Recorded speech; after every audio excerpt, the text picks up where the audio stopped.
नमस्कार दोस्तों, मैं हूं आगम सिंह सिसोदिया। रामेश्वरम में आप सभी का स्वागत है।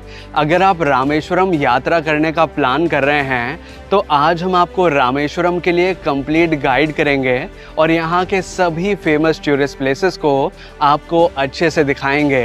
फिलहाल रामेश्वरम घूमने के लिए हमने एक टूर पैकेज बुक किया है प्लूटो हॉलीडेज़ कंपनी के साथ, जिसमें हमें सारी सुविधाएं इंक्लूडेड मिली हैं। अब ये सुविधाएं क्या क्या हैं, हमें इस टूर पैकेज में क्या क्या चीज़ें शामिल मिली हैं, ये सारी जानकारी हम आपके साथ शेयर करेंगे।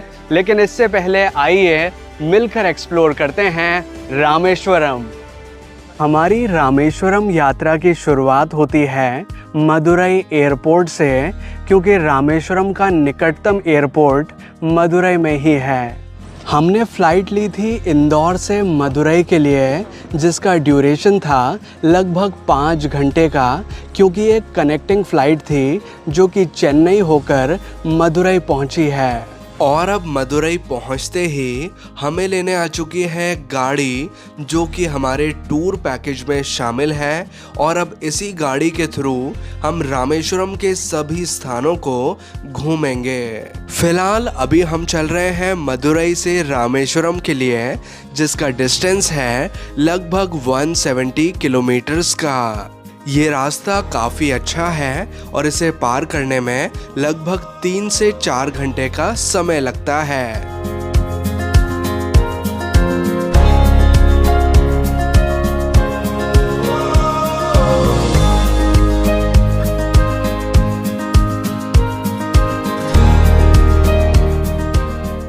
रामेश्वरम जाने के लिए अब हम पहुंच चुके हैं पंबन ब्रिज पर, जो कि रामेश्वरम द्वीप को भारत भूमि से जोड़ता है। पंबन ब्रिज पर 2 ट्रैक्स हैं। एक तो है रेलवे ट्रैक, जिसे ब्रिटिशर्स काल में बनवाया गया था, और एक है ये रोड वाला रास्ता, जो पब्लिक ट्रांसपोर्ट है, जो बसेस हैं, कार हैं, वो इससे गुजरती हैं। इस ट्रैक को बनवाया गया था इंदिरा गांधी जी के समय पर।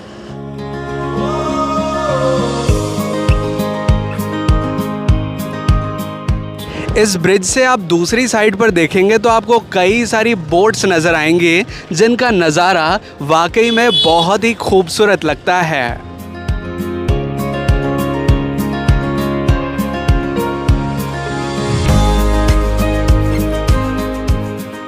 पंबन ब्रिज का नाम पंबन गांव के आधार पर रखा गया है, क्योंकि यहाँ पास में आप देखेंगे तो आपको एक गांव नज़र आएगा जिसका नाम है पंबन विलेज।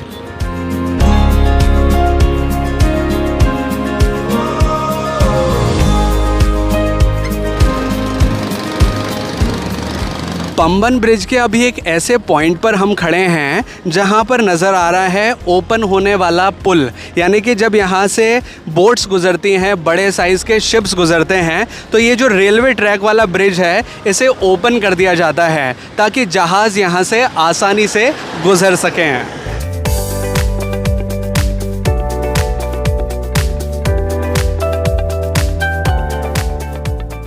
अब हम पहुंच चुके हैं रामेश्वरम में।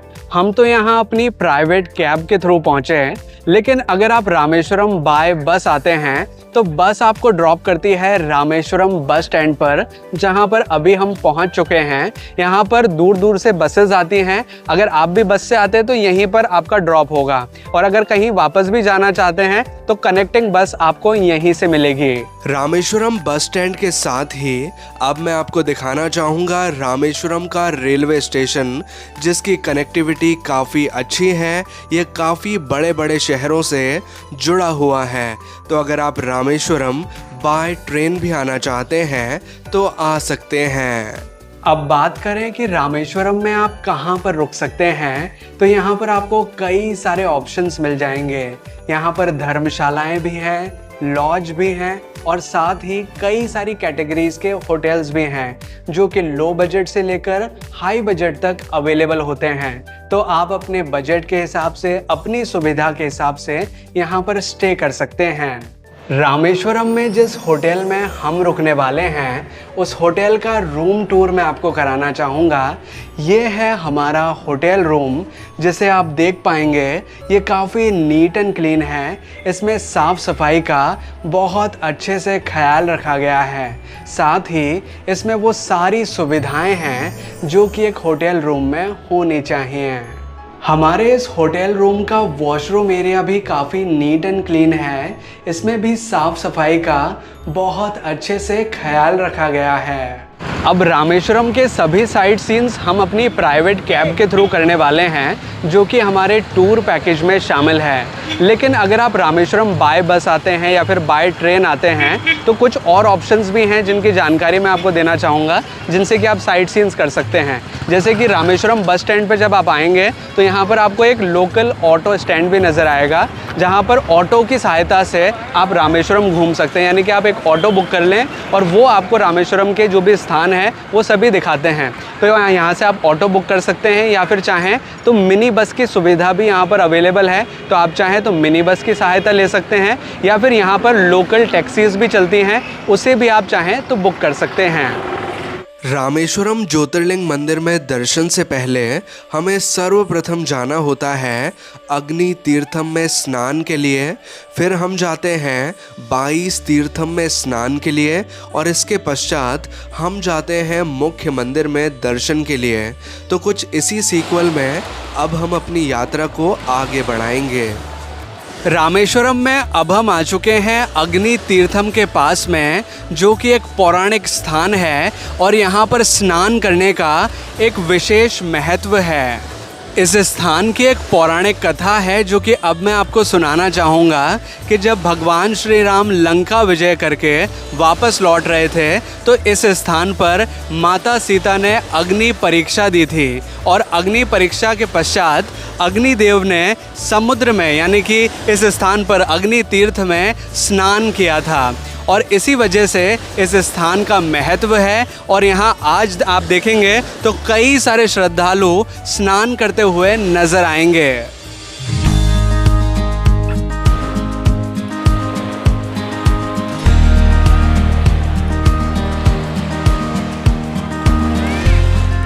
अग्नि तीर्थम पर ही एक बीच एरिया है जिसे रामेश्वरम बीच के नाम से जाना जाता है, और यहाँ पर आप पास में ही देखेंगे तो आपको कई सारी बोट्स नज़र आएंगे जिनके साथ भी आप कुछ अच्छे पिक्चर्स क्लिक कर सकते हैं। अग्नि तीर्थ पर आपको कई सारे पुजारी भी नज़र आएंगे जो कि यहाँ पर कर्म कांड के कार्य कराते हैं।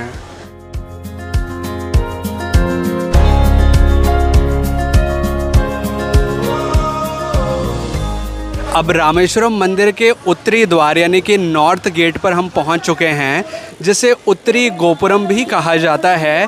यहां से 22 तीर्थम में स्नान के लिए प्रवेश किया जाता है।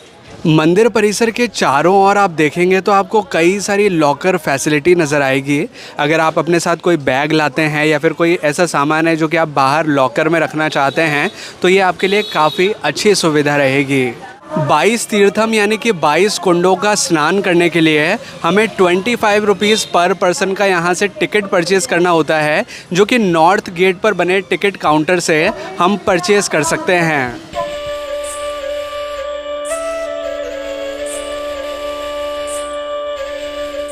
अब हमने 22 तीर्थम में स्नान करने के लिए प्रवेश कर लिया है। 22 तीर्थम का अर्थ है 22 पवित्र कुंड, जिनके जल से स्नान करने से चर्म रोगों और पापों से मुक्ति मिलती है। यहाँ पर एक के बाद एक टोटल 22 कुंड बने हुए हैं। सभी कुंडों को नंबर दिए गए हैं और साथ ही सभी कुंडों के अलग अलग नाम भी हैं। सभी कुंडों पर कुछ सेवादार खड़े होते हैं जो कि रस्सी और बाल्टी की सहायता से कुंड से पानी निकालते हैं और श्रद्धालुओं को स्नान कराते हैं।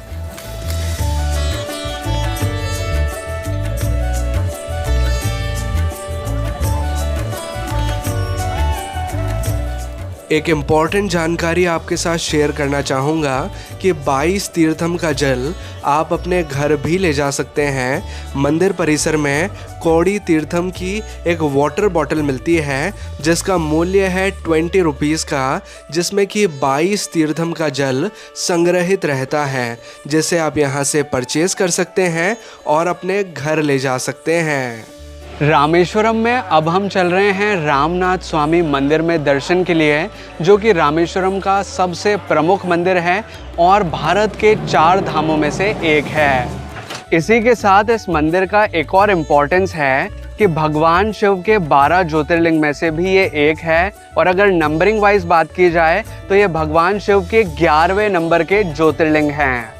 रामनाथ स्वामी मंदिर साउथ इंडियन द्रविड़ शैली में बना हुआ है, और साउथ इंडियन मंदिरों की एक विशेषता है कि मंदिर के बाहर आपको कुछ इस तरह का टावर नजर आएगा जिसे गोपुरम कहा जाता है।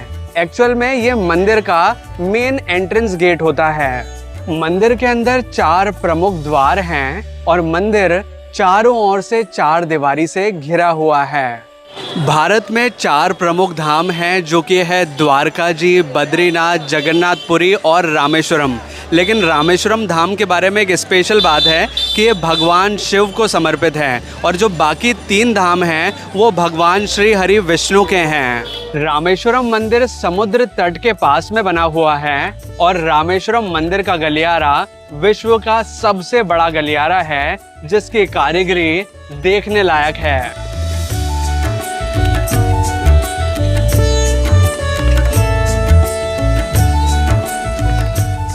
अब मंदिर के अंदर हम प्रवेश करने जा रहे हैं मंदिर के ईस्ट टावर से, जो कि मंदिर का मुख्य प्रवेश द्वार है।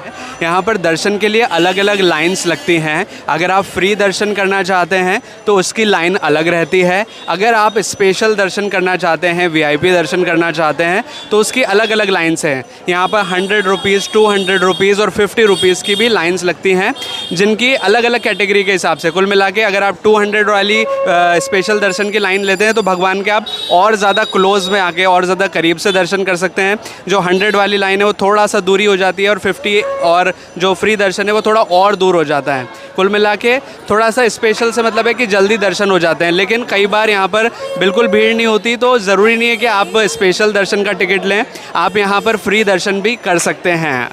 अब हमने रामेश्वरम ज्योतिर्लिंग मंदिर में प्रवेश कर लिया है, जिसे रामनाथ स्वामी मंदिर के नाम से भी जाना जाता है। इस मंदिर में प्रवेश करते ही ऐसा लगता है जैसे कि हमने किसी राजमहल में प्रवेश कर लिया है।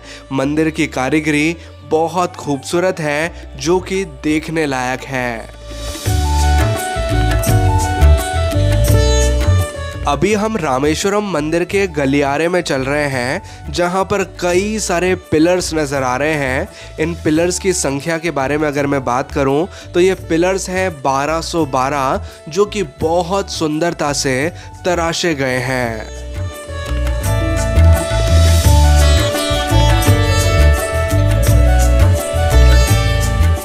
अब मंदिर के गर्भगृह तक चलते चलते मैं आपको मंदिर की पौराणिक कथा सुनाना चाहूँगा।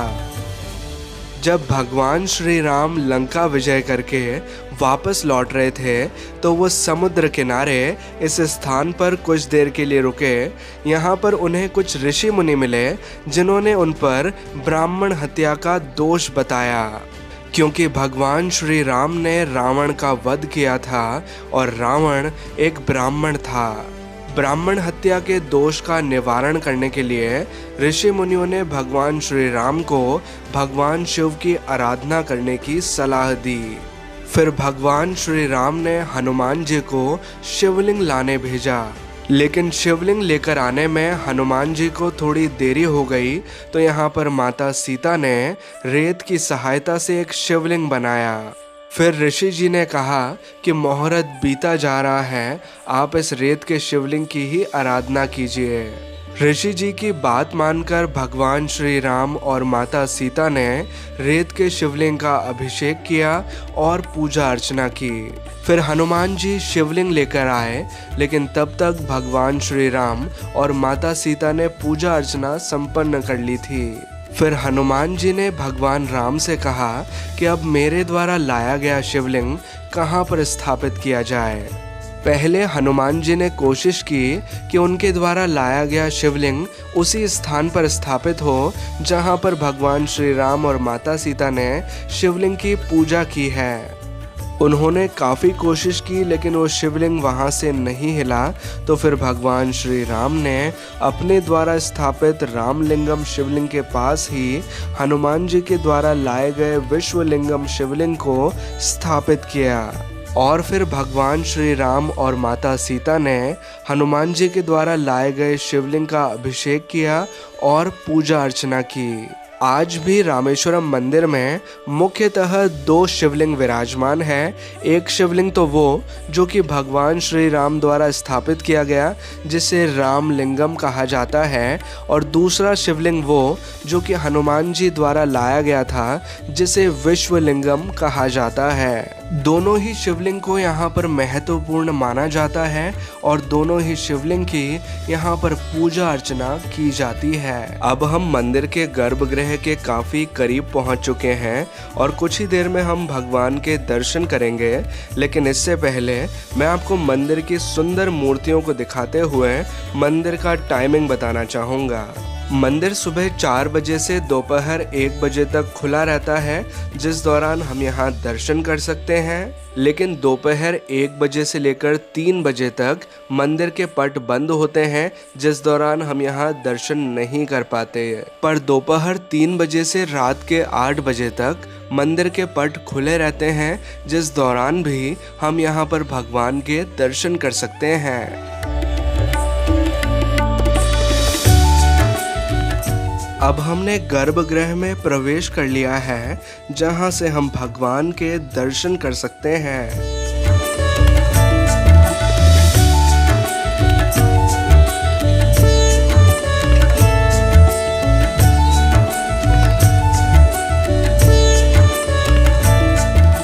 अब रामेश्वरम मंदिर में दर्शन करके हम बाहर आ चुके हैं रामेश्वरम के मार्केट एरिया में, जो कि मंदिर के पास में ही बना हुआ है। और यहाँ पर कई सारी दुकानें हैं जहाँ पर डिफरेंट वैरायटीज़ की चीज़ें मिलती हैं, जिन्हें आप यहाँ से परचेज़ कर सकते हैं।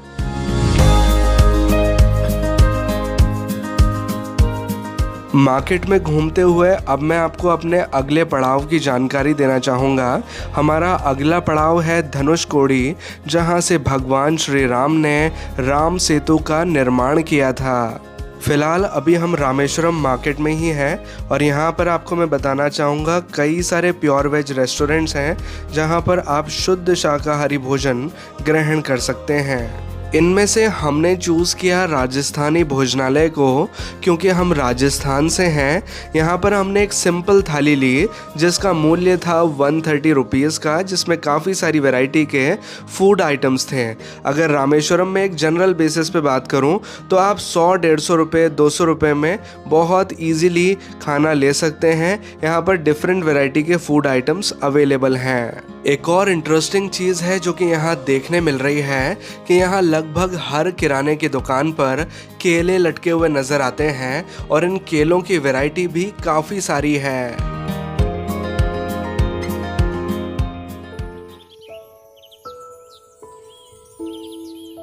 आज है हमारी इस यात्रा का दूसरा दिन। हमारा ब्रेकफास्ट रेडी हो चुका है जो कि हमारे टूर पैकेज में शामिल है। अब ब्रेकफास्ट करने के बाद हम चल रहे हैं धनुषकोडी के लिए, जिसका डिस्टेंस रामेश्वरम से लगभग 18 से 20 किलोमीटर्स का है।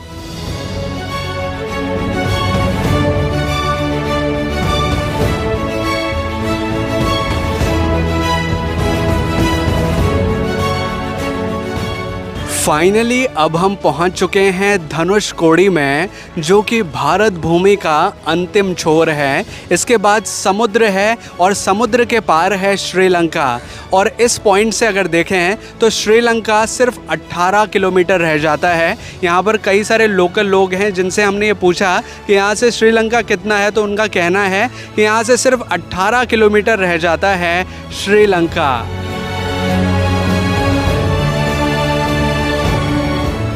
जब आप भारत भूमि के अंतिम छोर पर पहुंचेंगे तो आपको यहाँ नज़र आएगा एक सर्कल एरिया, जिसके बीच में हमारे देश का नेशनल एम्बलम लगा हुआ है, जो कि है अशोक स्तंभ। अब धनुषकोडी में हम उस स्थान पर पहुंच चुके हैं जहां से राम सेतु की शुरुआत होती है। राम सेतु वही पुल है जो कि भगवान श्री राम ने लंका पर चढ़ाई करने के लिए बनाया था। राम सेतु की लंबाई के बारे में बात करें तो ये 48 किलोमीटर लंबा है, यानी कि 48 किलोमीटर लंबा, जिसे 5 दिन के अंदर तैयार किया गया था करोड़ों की वानर सेना द्वारा। राम सेतु को बनाने वाले मुख्य शिल्पी थे नल और नील। राम सेतु का अस्तित्व आज भी है, लेकिन आप जब इस पॉइंट पर आएंगे तो आपको राम सेतु यहाँ पर नज़र नहीं आएगा। ऐसा इस वजह से है क्योंकि कई वैज्ञानिकों का ऐसा कहना है कि पानी का लेवल बढ़ जाने की वजह से राम सेतु पानी के नीचे जा चुका है। इस वजह से यहाँ से विजिबिलिटी नहीं हो पाती, लेकिन पानी के नीचे आज भी राम सेतु बना हुआ है, जिसे कई बार डाइवर्स ने देखा है। और कई बार जो अगर इस पॉइंट से थोड़ा दूरी पर जाते हैं तो बीच बीच में राम सेतु के अवशेष आज भी देखे जाते हैं।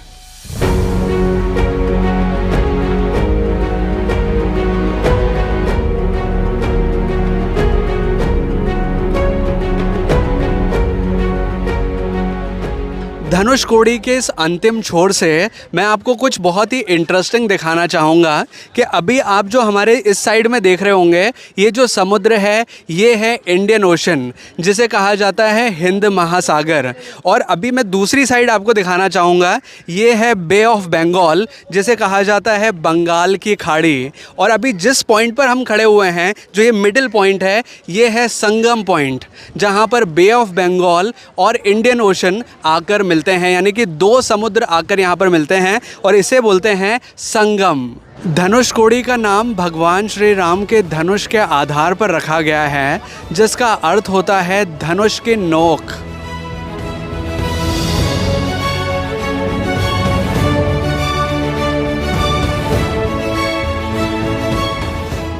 अभी इस स्थान पर आकर मुझे काफ़ी अच्छा अनुभव हो रहा है, क्योंकि रामायण में तो हम पढ़ते हैं कि राम सेतु भगवान श्री राम ने बनाया है और वो लंका तक बना हुआ है, लेकिन अभी जहाँ मैं बैठा हूँ तो मैं प्रत्यक्ष इस जगह के बारे में फील कर पा रहा हूँ कि जो हमने पढ़ा है अपने ग्रंथों में, वो उस जगह पर आकर हम इस स्थान को प्रत्यक्ष देख रहे हैं। तो इससे बड़ा खुशी की बात हो नहीं सकती।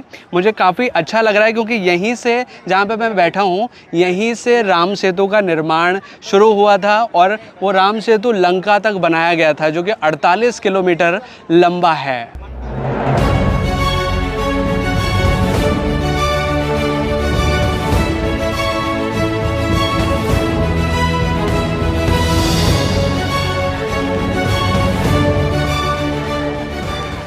धनुषकोडी के बारे में एक ख़ास बात बताना चाहूँगा कि जब आप यहाँ पर आएंगे तो यहाँ पर मोबाइल नेटवर्क्स इतने ज़्यादा अवेलेबल नहीं होते। अगर आएगा भी तो बहुत वीक नेटवर्क आएगा। और अगर आपके साथ कोई ड्राइवर हैं जिन्होंने गाड़ी अगर थोड़ी दूर लगाई है, तो उनसे आप ये ज़रूर कंफर्म कर लें कि उनको आपको कहाँ पर मिलना है या फिर आप कहाँ पर जाके उनसे मिलेंगे। अदरवाइज़ आप यहाँ पर थोड़ा सा मिस हो सकते हैं, आपका टाइम वेस्ट हो सकता है।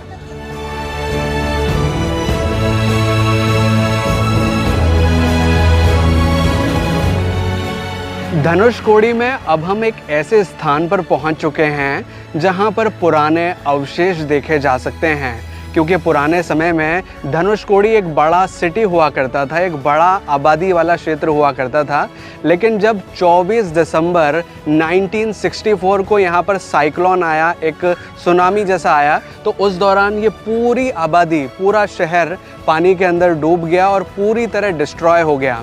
लेकिन जो पुराने अवशेष हैं वो आज देखे जा सकते हैं। अभी सबसे पहले हम देखने जा रहे हैं धनुषकोडी का रेलवे स्टेशन, जिसका बोर्ड यहाँ पर लगा हुआ है, और इसके जो अवशेष हैं वो अभी आप हमारे पीछे देख पाएंगे। पुराने टाइम पर यहाँ तक रेलवेज़ की भी सुविधा थी। कुल मिलाकर इतना ज़्यादा डेवलप्ड ये एरिया था कि यहाँ तक ट्रेन भी आती थी।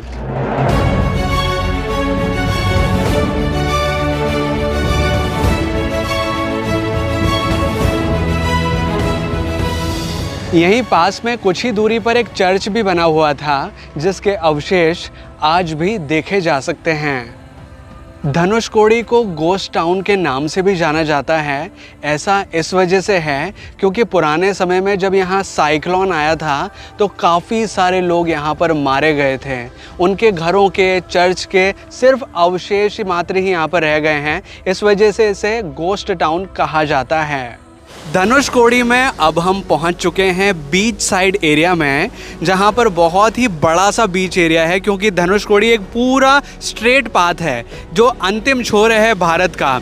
और जो स्ट्रेट पाथ है, जो स्ट्रेट रास्ता है, उसके किनारों पर जब आप आएंगे तो आपको पूरा लंबा का लंबा ही बीच वाला एरिया नज़र आएगा। तो अगर आप चाहें तो यहाँ पर काफ़ी सारा टाइम स्पेंड कर सकते हैं, इन लहरों के साथ बैठकर कुछ अच्छा समय बिता सकते हैं।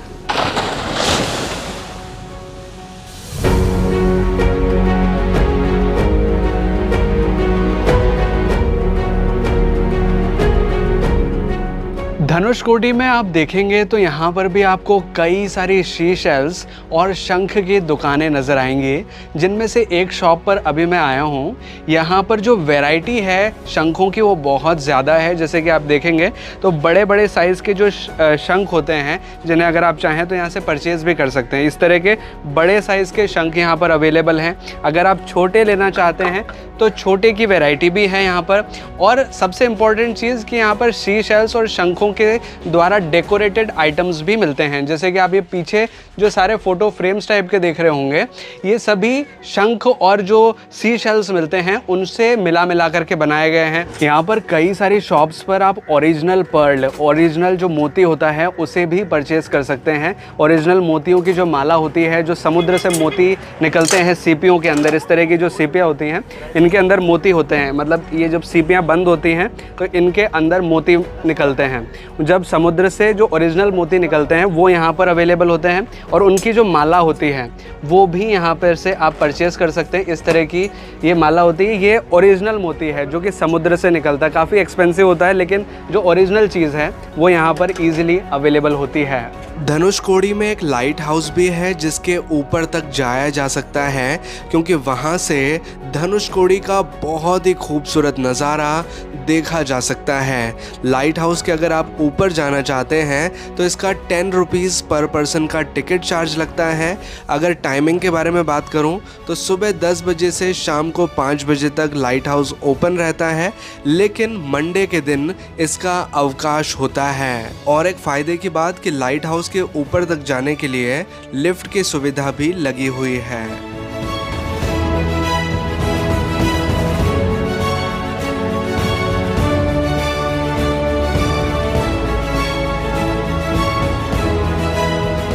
अब हम आ चुके हैं कोठंडा रामर टेम्पल में, जो कि एक पौराणिक स्थान है रामायण से जुड़ा हुआ।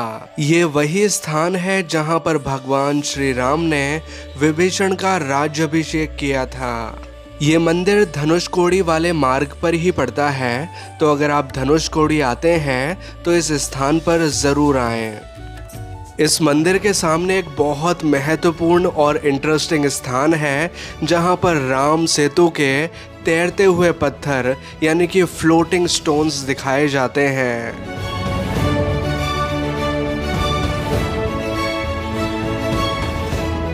इन पत्थरों को अगर आप चाहें तो यहाँ छू सकते हैं और अगर चाहें तो हाथ से उठा भी सकते हैं।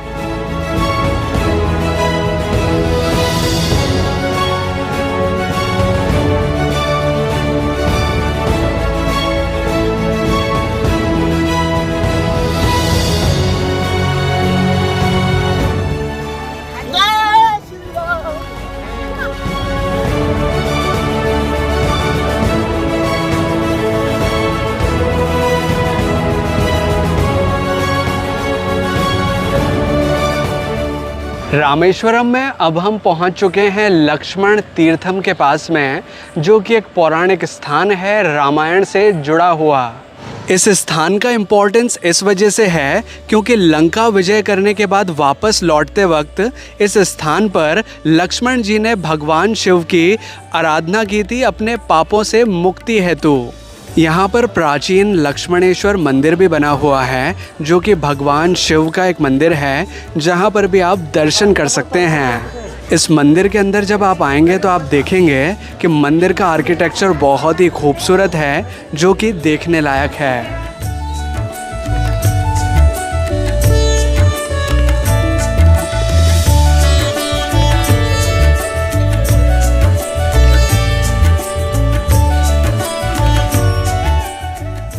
लक्ष्मण तीर्थम के पास में काफ़ी सुंदर मंदिर बना हुआ है, जिसमें भगवान की काफ़ी खूबसूरत प्रतिमाएं नज़र आती हैं।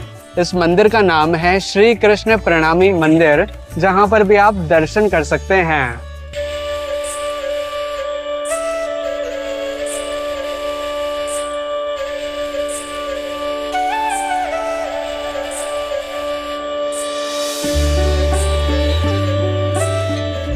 रामेश्वरम में अब हम आ चुके हैं पंचमुखी हनुमान मंदिर में दर्शन के लिए, जहां पर हनुमान जी के पंचमुखी स्वरूप के हम दर्शन कर सकते हैं। यही वह स्थान है जिसके बारे में ऐसा कहा जाता है कि हनुमान जी ने पंचमुखी स्वरूप सर्वप्रथम इसी स्थान पर धारण किया था। इस मंदिर के अंदर कुछ फ्लोटिंग स्टोन्स भी नजर आते हैं, यानी कि कुछ तैरते हुए पत्थर, जो कि राम सेतु में उपयोग किए गए थे। रामेश्वरम में अब हम पहुंच चुके हैं रामर पादम मंदिर के पास में, जो कि गंधमादन पर्वत पर बना हुआ है।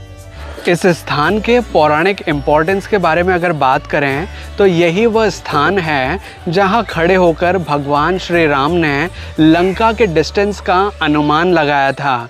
इसी वजह से भगवान श्री राम के पद चिन्ह यानी कि रामर पादम यहां पर आज भी अंकित हैं। इस स्थान के कुछ और महत्व भी हैं, जिसे मैं आपके साथ शेयर करना चाहूँगा कि यह स्थान रामेश्वरम का एक हाइट वाला स्थान है, एक ऊंचाई वाला स्थान है।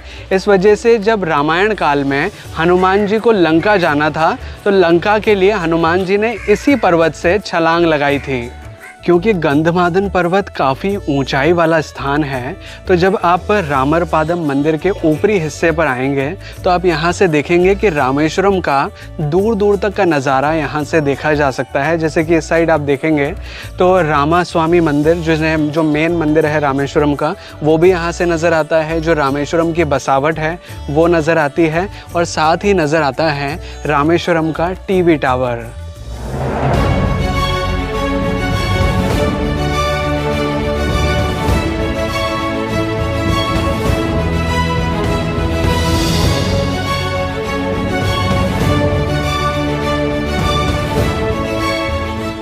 रामेश्वरम में अब हम पहुंच चुके हैं विलोंडी तीर्थम में, जो कि एक पौराणिक स्थान है जो कि रामायण से जुड़ा हुआ है।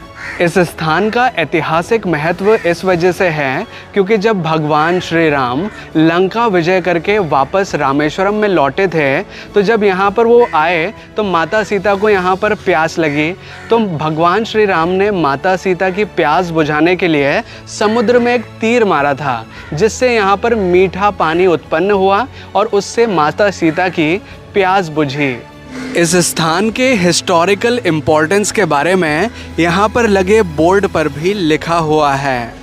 विलोंडी तीर्थम के मुख्य स्थान तक जाने के लिए कुछ इस तरह का एक लंबा सा पुल बना हुआ है, और इस पुल को जब हम पार करते हैं तो हम पहुंच जाते हैं समुद्र के किनारे, जहां पर एक कुआं है, एक वेल है, जिसे विलोंडी तीर्थम मतलब होता कुआं, वो बना हुआ है, जिसमें मीठा पानी आज भी निकलता है। यानी कि एक बहुत बड़ा चमत्कार है कि आप देखेंगे कि पूरी जगह समुद्र से घिरी हुई है, जिसका पानी होता है बिल्कुल खारा, जो कि पीने लायक नहीं होता, लेकिन उस समुद्र के बीच में एक ऐसा कुआं है जिसमें मीठा पानी निकलता है, जिसे पिया जा सकता है। जब आप विलोंडी तीर्थम पर आएंगे तो आपको यहाँ एक व्यक्ति नज़र आएंगे, जो कि सबसे पहले तो आपको समुद्र का पानी चखाएंगे, जो कि आपको पीने में बहुत खारा लगेगा। मतलब इट्स अ सॉल्टी वाटर, बहुत खारा पानी है। और दूसरी तरफ अब वो इस कुएं से पानी निकाल रहे हैं, जैसे विलोंडी तीर्थम बोलते हैं, वहाँ का जो पानी है उसे वो टेस्ट कराएंगे कि अब वो कैसा है। मैं आपको टेस्ट करके बताता हूँ। தமிழா ஒரு நிமிஷம் இருங்க, உங்களுக்கு சொல்லிட்டேன், எடுத்து கொடுத்துட்டேன். இது தெளிக்கணுமாங்க? ये पानी वाकई में बिल्कुल मीठा पानी है। और अब मैं अपने मतलब एक्सपीरियंस से बोल सकता हूँ कि यहाँ एक दीवार के जस्ट इतना ही गैप है, यहाँ पे समुद्र है और यहाँ ये कुआं है।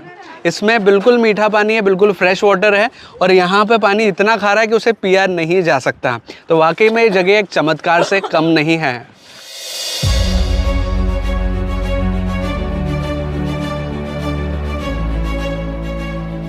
रामेश्वरम में अब हम आ चुके हैं doctor APJ Abdul Kalam national memorial को देखने, जो कि भारत के पूर्व राष्ट्रपति डॉक्टर एपीजे अब्दुल कलाम से जुड़ा हुआ है। इस मेमोरियल म्यूजियम को देखने का किसी तरह का शुल्क नहीं लगता है और ये म्यूजियम सुबह 9 बजे से शाम को 5 बजे तक ओपन रहता है। इस म्यूजियम के अंदर मोबाइल फ़ोन और कैमरा ले जाना अलाउड नहीं है, इस वजह से हम आपको म्यूजियम के अंदर का तो नहीं दिखा पाएंगे, लेकिन इस म्यूजियम के अंदर क्या क्या चीज़ें इम्पोर्टेंस रखती हैं, क्या क्या चीज़ें आप अंदर देख सकते हैं, उसकी जानकारी मैं आपको देना चाहूँगा। इस म्यूजियम के अंदर डॉक्टर एपीजे अब्दुल कलाम, जो कि भारत के पूर्व राष्ट्रपति और रॉकेट साइंटिस्ट थे, उनका बरियल है, यानी कि वो स्थान है जहाँ पर उन्हें दफनाया गया था। साथ ही यहाँ पर डॉक्टर एपीजे अब्दुल कलाम के लास्ट टाइम में पहने हुए वस्त्र रखे हुए हैं, जो कपड़े उन्होंने पहने हुए थे वो यहाँ पर रखे हुए हैं। साथ ही उनसे जुड़ी हुई कई सारी चीज़ें हैं जो कि यहाँ पर देखी जा सकती हैं। तो अगर आप रामेश्वरम आते हैं तो इस मेमोरियल म्यूज़ियम को ज़रूर देखें। रामेश्वरम में जगह जगह पर आपको कई सारे ऐसे वेंडर्स नज़र आएंगे जो कि फ्रूट चाट्स, यहाँ के लोकल फ्रूट्स यहाँ पर सेल करते हुए नज़र आएंगे, जो कि काफ़ी रीज़नेबल प्राइस में ये प्रोवाइड करते हैं, जिन्हें भी आप यहाँ ट्राई कर सकते हैं।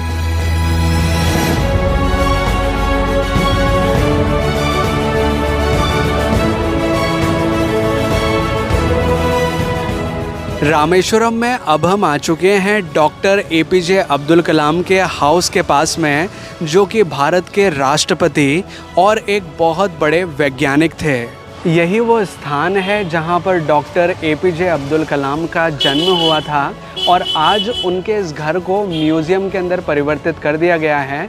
यहाँ ऊपर उनकी कई सारी चीज़ें हैं जो कि देखी जा सकती हैं।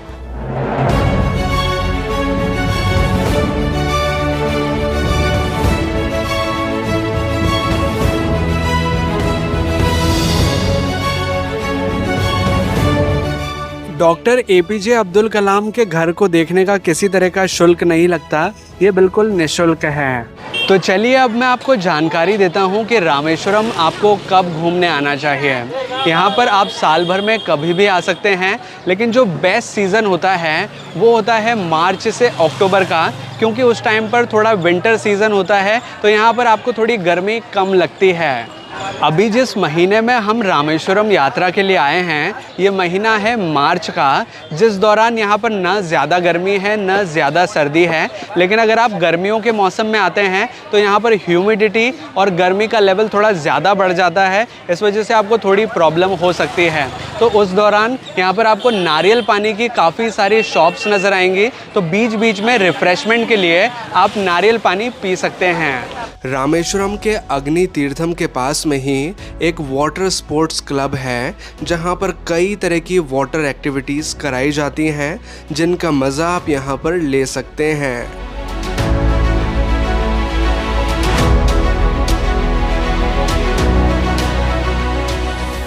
अब बात करें कि रामेश्वरम घूमने में आपको कितने दिनों की आवश्यकता होगी, तो आपके लिए 2 दिन सफिशेंट रहेंगे, जिसमें कि आप रामेश्वरम के सभी स्थानों को आराम से घूम सकते हैं। तो चलिए अब मैं आपको जानकारी देता हूँ कि रामेश्वरम के लिए आप अपना टूर प्लान कैसे कर सकते हैं। आपके पास 2 ऑप्शंस हैं। पहला ऑप्शन कि आप अपनी जर्नी स्वयं ही प्लान करें, अपनी यात्रा स्वयं ही प्लान करें। इसके लिए आपको इन इलाकों की जानकारी होना बेहद ज़रूरी है। और दूसरा ऑप्शन जो कि आपके लिए बहुत ही किफ़ायती और आरामदायक हो सकता है, वो है टूर पैकेज लेने का, जिसमें कि कोई भी अरेंजमेंट आपको स्वयं नहीं नहीं करना होता, सारे arrangement travel company, travel agency आपके लिए करके देती हैं, जिससे कि बिल्कुल फ्री माइंड होकर आप अपनी यात्रा को एंजॉय कर सकते हैं। और इन्हीं बेनिफिट्स को देखते हुए हमने भी एक टूर पैकेज बुक किया था फ्लूटो हॉलीडेज़ कंपनी के साथ, जिसमें हमने शामिल कराया था मदुरई, रामेश्वरम और कन्याकुमारी। इस पैकेज का ड्यूरेशन था 5 नाइट 6 डेज़ का। इस पैकेज में क्या क्या चीज़ें शामिल थी, सबसे पहले मैं आपको ये बताना चाहूँगा। इसके बाद मैं आपको जानकारी दूंगा कि ये पैकेज हमें कितने का पड़ा था और कैसे आप इसे बुक कर सकते हैं। इस टूर पैकेज में हमें एक लग्जरी होटल में स्टे की फैसिलिटी मिली थी, जहां पर हम रुके थे। हमारे इस टूर पैकेज में एक प्राइवेट कैब की फैसिलिटी थी, जिससे कि हमने सभी साइट सीन्स किए, और हमारा ब्रेकफास्ट इसी टूर पैकेज में शामिल था। ये टूर पैकेज हमें पड़ा था 22,900 रुपये पर पर्सन के हिसाब से, क्योंकि इस टूर के दौरान हम 2 व्यक्ति थे। लेकिन आपके लिए टूर पैकेज काफ़ी सस्ता पड़ सकता है कि अगर आप इस सेम टूर के लिए अगर कम से कम 4 व्यक्ति आते हैं, तो इस सेम टूर का कॉस्ट आपको पड़ेगा 18,900 रुपये पर पर्सन के हिसाब से। और अगर इस सेम टूर में आप 6 से 7 व्यक्ति आते हैं, तो इस टूर पैकेज का कॉस्ट आपको और कम पड़ेगा, जो कि है 16,500 रुपये पर पर्सन के हिसाब से। कुल मिलाकर बात यह है कि जितने ज़्यादा लोग आप आएंगे, उतना सस्ता ये पैकेज आपके लिए पड़ेगा। लेकिन एक इम्पॉर्टेंट चीज़ आपके साथ शेयर करना चाहूँगा कि जब सीज़न टाइम होता है, तो इस सेम टूर पैकेज के कॉस्ट थोड़े ज़्यादा बढ़ जाते हैं, क्योंकि उस टाइम पर क्राउड ज़्यादा होता है। और सर्दियों का टाइम यहाँ पर जैसे बेस्ट सीज़न है, जैसे कि अक्टूबर से लेकर मार्च तक ज़्यादा टूरिस्ट यहाँ पर आते हैं, तो उस टाइम आपको रेट्स थोड़े से ज़्यादा मिलेंगे। अब बात करें हमारे एक्सपीरियंस के बारे में, तो फ्लूटो हॉलीडेज़ कंपनी के साथ हमारा अनुभव काफ़ी अच्छा रहा। हमें काफ़ी अच्छी फैसिलिटी मिली और इस टूर के दौरान हमने काफ़ी एंजॉय किया। अगर आप भी चाहें तो हमारी तरह फ्लूटो हॉलीडेज़ कंपनी के साथ अपना टूर पैकेज बुक कर सकते हैं। कंपनी के कॉन्टैक्ट डिटेल्स हमने डिस्क्रिप्शन में दे दिए हैं और साथ ही पिन्ड कमेंट में पिन भी कर दिए हैं, तो वहां से आप कंपनी के साथ कांटेक्ट करके अपना टूर पैकेज बुक कर सकते हैं। तो ये है रामेश्वरम और रामेश्वरम घूमने से जुड़ी संपूर्ण जानकारी। आई होप कि आपको ये वीडियो अच्छा लगा होगा। अगर आपको ये वीडियो अच्छा लगा है तो प्लीज़ वीडियो को लाइक कीजिएगा, इसे शेयर ज़रूर कीजिएगा अपने दोस्तों और अपने फैमिली मेम्बर्स के साथ। और अगर आपको ये वीडियो जेन्युइनली अच्छा लगा है तो प्लीज़ अपना रिव्यू नीचे कमेंट सेक्शन में ज़रूर मेंशन करें। हमें कमेंट करके बताएं कि आपको ये वीडियो कैसा लगा है। और अगर आपने चैनल अभी तक सब्सक्राइब नहीं किया है तो प्लीज़ चैनल को सब्सक्राइब कीजिए, बेल आइकन को दबाकर ऑल पे प्रेस कीजिए, ताकि इसी तरह के वीडियो नोटिफिकेशंस आपको आगे भी मिलते रहें। और अगर आप चाहें तो मुझे इंस्टाग्राम पे भी फॉलो कर सकते हैं। मेरा इंस्टाग्राम आईडी है आगम सिंह सिसोदिया, जिसका लिंक हमने डिस्क्रिप्शन में भी दिया हुआ है।